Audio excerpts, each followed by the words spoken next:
Ya, penentuan jadwal pemilu 2024 kembali gagal diputuskan pasca Mendagri Tito Karnavian sebagai wakil pemerintah kembali tidak hadir dalam rapat bersama dengan DPR dan juga KPU. Pemerintah dan KPU memiliki pandangan yang berbeda terkait jadwal pemilu. Pemerintah menginginkan pemilu mundur, sementara sikap DPR terbelah.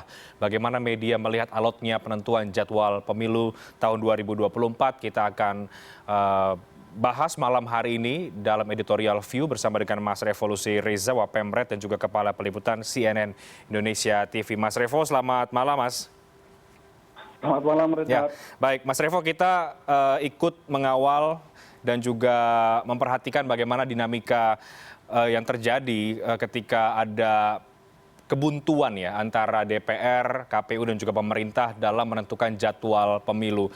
Terakhir harusnya pekan ini diputuskan, tapi Mendagri Tito Karnavian kembali tidak datang sehingga rapat akhirnya dibatalkan. Apa yang patut kita kritisi, patut kita berikan catatan, Mas Revo, di balik manuver pemerintah atau alotnya atau kebuntuan untuk menentukan jadwal pemilu tahun 2024 ini? Iya, ini memang pemilu 2024 ini memang akan terasa istimewa ya. Pertama istimewa karena suksesi kepemimpinan akan terjadi gitu. Satu itu. Yang kedua, pemilunya juga diadakan secara serentak. Pada tahun yang sama kita akan memilih tidak hanya wakil rakyat yang duduk di kursi parlemen, baik itu di kota, provinsi maupun di nasional, tapi juga presiden, sekaligus juga di tahun yang sama atau di waktu yang relatif bersamaan kita juga akan memilih sekitar 360 kepala daerah. Nah, ini memang kerja yang sangat luar biasa berat gitu, karena kita tahu dalam di pemilu terakhir itu kan pelaksanaannya cukup banyak juga ya korban yang jatuh. Jadi banyak panitia penyelenggara pemilu yang meninggal dan diduga karena kelelahan. Artinya faktor itu juga harus menjadi perhatian. Nah, sekarang ketika tiga unsur dari parlemen, artinya dari perwakilan partai-partai politik yang sekarang duduk di kursi parlemen, dengan pihak penyelenggara pemilu yaitu KPU dan pemerintah belum sepakat soal jadwalnya itu. Nah, ini kan harus dipahami bahwa pada ujungnya nanti yang akan dirugikan adalah kita, rakyat Indonesia. Kenapa? Karena sebenarnya kalau misalkan apakah nanti diadakan tanggal di bulan Februari atau Mei, kan perdebatannya di situ. Nanti ujung-ujungnya akan berpengaruh pada pilkadanya gitu.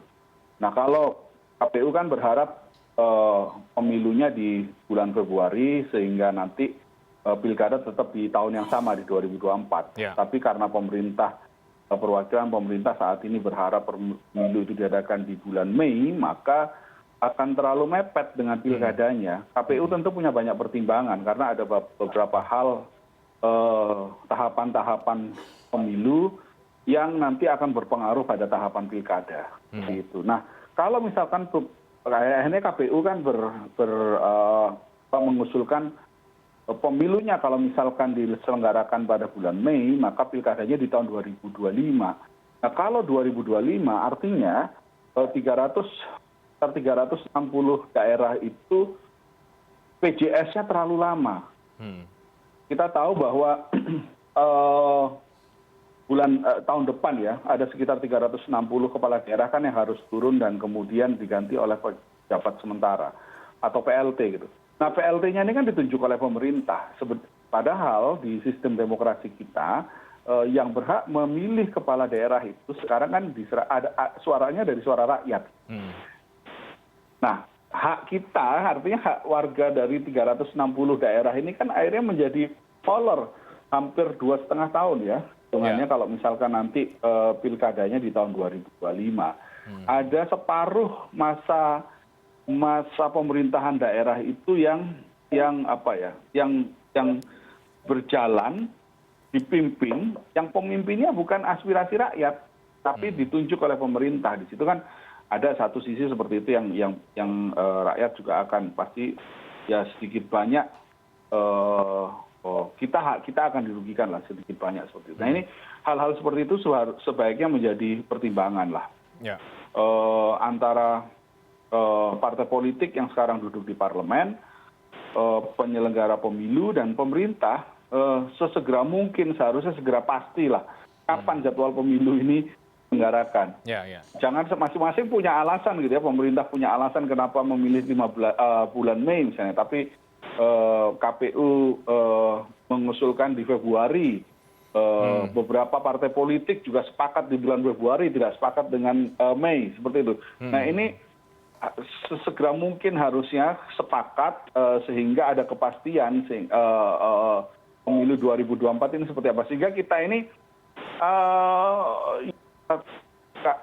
ada kepastian jadwal, kedua kemudian nantinya di pilkadanya juga pasti juga gitu.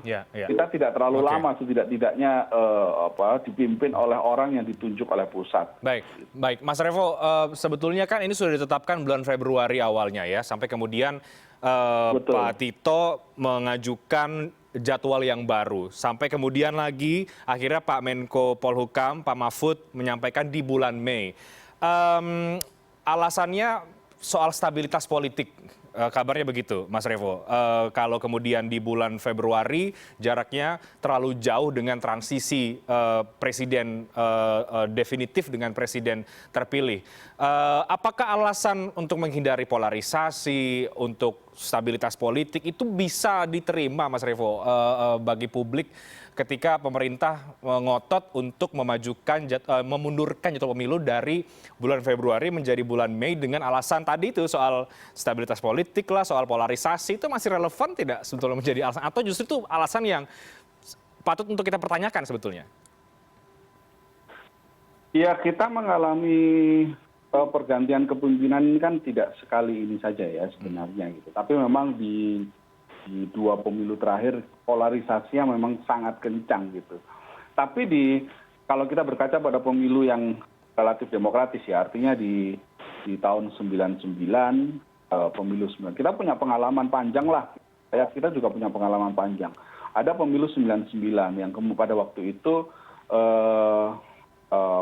pemilihan presidennya masih di sidang MPR. Kemudian di tengah jalan waktu itu kita tahu Presiden Gus Dur digantikan oleh Megawati gitu.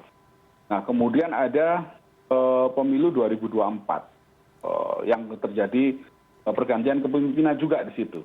Kemudian ada pemilu 2009 pergantian kepemimpinan, 2004 kemudian 2014 ada pergantian kepemimpinan. Jadi sebenarnya kita sudah mengalami beberapa kali pergantian kepemimpinan dari 98 ketika Pak Harto step down ya turun digantikan oleh Presiden Habibie, kemudian di tahun setelah pemilu 99 kemudian di tengah jalan digantikan oleh Bu Mega, itu ada pergantian kepemimpinan situ, Bu Mega digantikan oleh Presiden SBY, Presiden SBY digantikan oleh Presiden Jokowi. Kita mengalami beberapa kali pergantian kepemimpinan dan rasa-rasanya walaupun terjadi polarisasi hidup kita baik-baik saja gitu kan Reinhardt. Jadi artinya kalau misalkan polarisasi ini, kalau misalkan semua unsur lapisan masyarakat ini sudah dipersiapkan dengan baik ya, kemudian antisipasinya dilakukan dengan baik, rasanya tidak terlalu beralasan ya kalau misalkan apakah tanggal 15 Mei atau Februari atau mungkin juga seperti tahun sebelumnya di bulan April gitu. Tanggal-tanggal seperti itu rasa-rasanya semua kemungkinan akan stabilitas nasional, gangguan stabilitas nasional itu semua kemungkinan bisa saja terjadi. Tapi kan yang paling penting sebenarnya adalah bagaimana mengantisipasinya. Dan kalau misalkan melihat rekor bangsa ini, kita sudah beberapa kali mengalami transisi kepemimpinan, seharusnya sih kita sudah relatif lebih dewasa ya. Jadi tidak perlu begitu dikhawatirkan lah gitu. Oke, karena yang kemudian menjadi terkesan ya Mas Revo, yang kemudian juga dipotret adalah pemerintah bermanuver ini tampaknya. Karena dari gesturnya tidak hadir di rapat, seolah-olah mengulur-ulur waktu. Itu kan yang kemudian juga disoroti oleh sebagian publik, pemerhati pemilu yang justru menyoroti juga bahwa pemerintah seharusnya tidak perlu mengurusi sampai hal-hal teknis soal tanggal begitu, karena sudah ada KPU yang berwenang untuk atau yang ditugaskan untuk mengatur jadwal itu. Bagaimana kita melihat soal itu, Mas Revo? Iya, KPU kan juga yang sekarang duduk di KPU ini kan punya pengalaman di pemilu kemarin kan. Artinya pejabat-pejabat KPU ini sudah tahu tahapan-tahapannya dan bagaimana kemudian kemungkinan-kemungkinan yang akan terjadi. Kalau pertimbangan-pertimbangan rasional itu yang seperti yang disampaikan KPU itu bisa dipahami gitu kan. Rasa-rasanya perdebatan soal tanggal ini tidak akan terlalu mengerucut ya Reinhardt ya. KPU tahu bahwa kalau setelah pemilu ada tahapan masih kemungkinan adanya sengketa, kemudian masih ada masalah penetapan dan sebagainya, dan itu yang dikhawatirkan kalau misalkan pemilunya di bulan Mei, maka pilkadanya di akhir tahun di bulan November atau Desember menjadi terlalu mepet gitu kan. Khawatirnya pilkadanya nanti yang akan berantakan. Nah, beberapa partai politik juga sebenarnya kan sepakat dengan usulan di bulan Februari dan sebenarnya di awal pertama sebelumnya juga dari kesepakatan bersama sudah disepakati di bulan Februari, tapi kemudian kenapa kok muncul di usulan di bulan Mei? Beberapa alasan yaitu karena memang dikhawatirkan terlalu panjang gitu ya, dikhawatirkan terlalu panjang jeda antara Februari sampai kemudian transisi di Oktober ya, itu panjang. Karena tahun-tahun sebelumnya itu kan pilpresnya di sekitaran bulan April ya. Jadi ada mundur 2 bulan gitu, akan lebih panjang 2 bulan.